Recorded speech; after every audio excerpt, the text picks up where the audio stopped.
Tes wawasan kebangsaan KPK. Presiden beda pendapat dengan stafnya. Presiden Jokowi bersikap menanggapi polemik tes wawasan kebangsaan yang digelar untuk pegawai KPK. Dalam keterangan persnya, Presiden meminta agar hasil TWK tidak digunakan sebagai alasan pemberhentian pegawai KPK. Presiden juga meminta dilakukan perbaikan pada level individual maupun organisasi melalui pendidikan kedinasan tentang wawasan kebangsaan. Statement Presiden tersebut mengesankan beliau mendukung keberadaan 75 pegawai KPK yang dinyatakan tidak lulus TWK untuk tetap bekerja di KPK. Masalahnya, statement staf Presiden sebelumnya yaitu Ali Muchtar Ngabalin, terkesan bertentangan dengan sikap Presiden tersebut.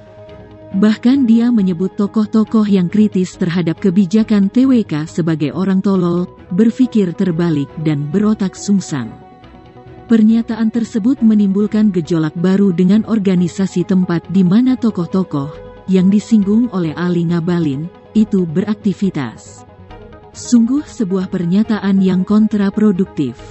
Setelah Presiden bersikap, KPK telah mengambil keputusan untuk memecat 51 orang dari 75 orang pegawai yang tidak lulus TWK. Pimpinan KPK mengatakan bahwa 51 orang tersebut sudah tidak memungkinkan untuk dibina berdasarkan penilaian asesor. Keputusan tersebut diambil setelah KPK menggelar rapat dengan Badan Kepegawaian Negara. Sedangkan Badan Kepegawaian Negara adalah lembaga non-departemen yang berkedudukan langsung di bawah Presiden. Mungkinkah lembaga yang berada di bawah Presiden bekerja tanpa sepengetahuan Presiden? Bagi rakyat, tentu saja ini menjadi sangat membingungkan.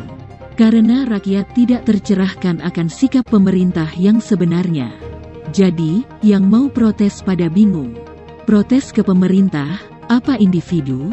Kita berdoa saja, mudah-mudahan kesalahan dan dosa kita semua diampuni, kecuali para koruptor yang masih bebas. Amin gak ya? Ya aminlah.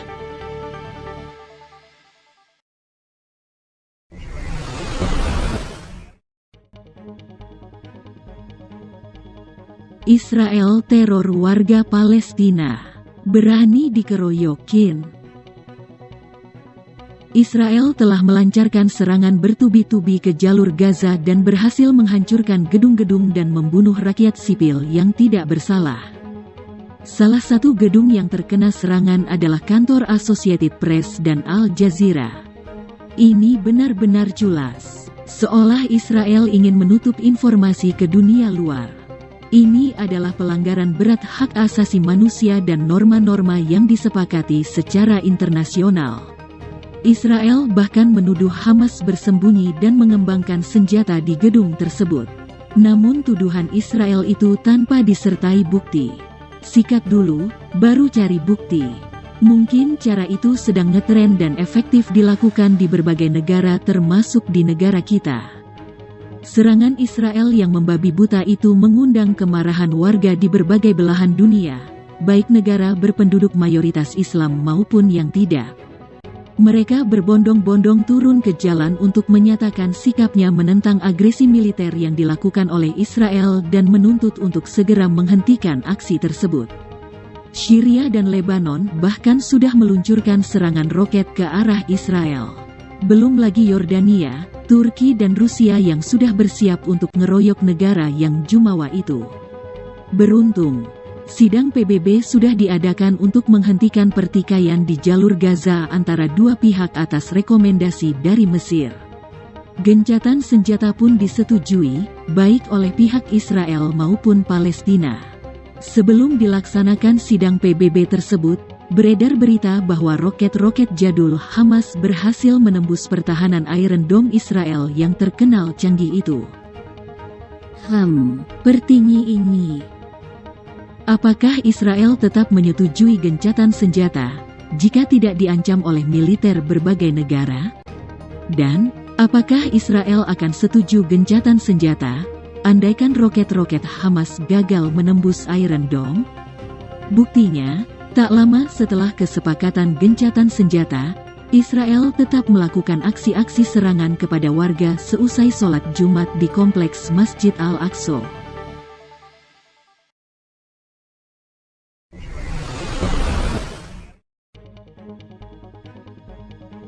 Ganjar harus sabar, makan mie instan gegara tak diundang Puan. Gubernur Jawa Tengah Ganjar Pranowo memposting kegiatannya makan mie instan di media Twitter pada tanggal 23 Mei tahun 2021 lalu. Tepatnya sehari setelah acara PDIP yang dihadiri Puan Maharani dan seluruh kepala daerah yang merupakan kader PDIP di Jawa Tengah. Sayangnya, Ganjar tidak diundang di acara tersebut. Beberapa kesalahan Ganjar menurut pengurus PDIP sehingga tidak diundang di acara yang diselenggarakan di daerah kekuasaannya itu adalah 1. Kelewatan. 2. Merasa lebih tinggi dari pengurus partai. 3. Berambisi nyapres. 4. Abai saat diberi kode agar mengerem ambisi nyapres. 5. Membuat tim medsos sendiri. 6. Tugas kepartaian sebagai gubernur belum selesai. Bahkan Ketua DPP PDIP Puan Maharani menyindir Ganjar Pranowo dalam acara pameran foto esai Marhen di kantor DPD PDIP Jawa Tengah.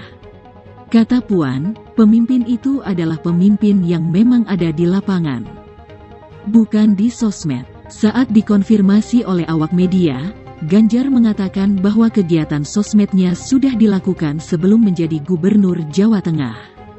Sementara itu masyarakat menilai hal ini terjadi lantaran elektabilitas Ganjar jauh meninggalkan elektabilitas Puan dalam berbagai survei.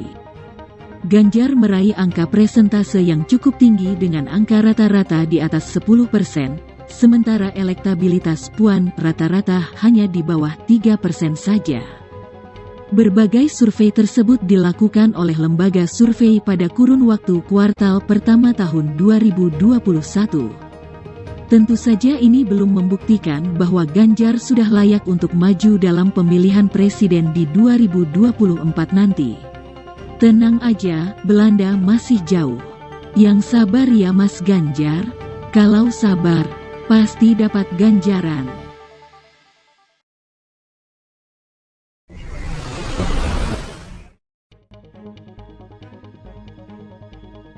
Ngeri sekali, mayat bergelimpangan di Sungai Gangga. Ada yang bangun saat mau dikremasi. Pemandangan yang sangat mengerikan terjadi di India. Ratusan mayat korban pandemik COVID-19 tergeletak di tepi Sungai Gangga yang merupakan sungai paling suci di India. Tingkat kematian yang sangat tinggi dalam waktu yang cepat menyebabkan proses kremasi menjadi tidak efisien, sehingga banyak yang menelantarkan mayat kerabatnya di sana dengan harapan akan terbawa ke sungai saat turun hujan deras. Kenapa bisa terjadi seperti ini? Mari kita telusuri. Pada bulan Januari tahun 2021, Perdana Menteri India, Narendra Modi, mengumumkan bahwa pemerintah telah berhasil mengendalikan penyebaran COVID-19 dengan penuh percaya diri. Pernyataan Narendra itu memicu kegiatan yang melibatkan pengumpulan massa di berbagai tempat tanpa melalui protokol kesehatan yang semestinya. Salah satu acara yang dicurigai menjadi sumber petaka penyebaran COVID-19 varian baru itu adalah Festival Kumbh Mela di Sungai Gangga pada bulan April tahun 2021. Acara ini adalah ritual mandi bersama yang dihadiri sekitar 900.000 orang. Benar saja, pada bulan April dan Mei penambahan kasus harian COVID-19 menjulang tajam hingga di atas angka 300.000 kasus. Rumah sakit kalang kabut karena tidak dapat menampung jumlah pasien yang membludak. Sementara persediaan tabung oksigen tidak seimbang dengan kebutuhan pasien yang harus dipenuhi. Penanganan pasien sudah pasti menjadi tidak maksimal, sehingga banyak yang meninggal dunia dan penyebarannya semakin menjadi. Proses kremasi juga terkesan dilakukan dengan tidak hati-hati dan terburu-buru karena antrean yang terlalu banyak. Adalah Shakuntala Gaikwad, seorang wanita India berusia 76 tahun yang diyakini sudah meninggal akibat serangan COVID-19. Saat menjelang dilakukan kremasi, hal mengejutkan terjadi. Wanita tersebut terbangun, membuka mata dan menangis. Ternyata wanita tua yang berasal dari desa Mudale itu masih hidup. Beruntung proses kremasi yang sudah disiapkan belum dilaksanakan. Seluruh pemimpin negara di dunia harus dapat mengambil pelajaran dari apa yang terjadi di India. Karena pandemi COVID-19 tidak akan selesai jika seluruh umat manusia tidak mencegah bersama-sama dengan cara yang disepakati dan terbukti secara ilmiah. Kecerobohan satu negara bisa membawa umat manusia kembali ke titik nol dalam melawan pandemi ini.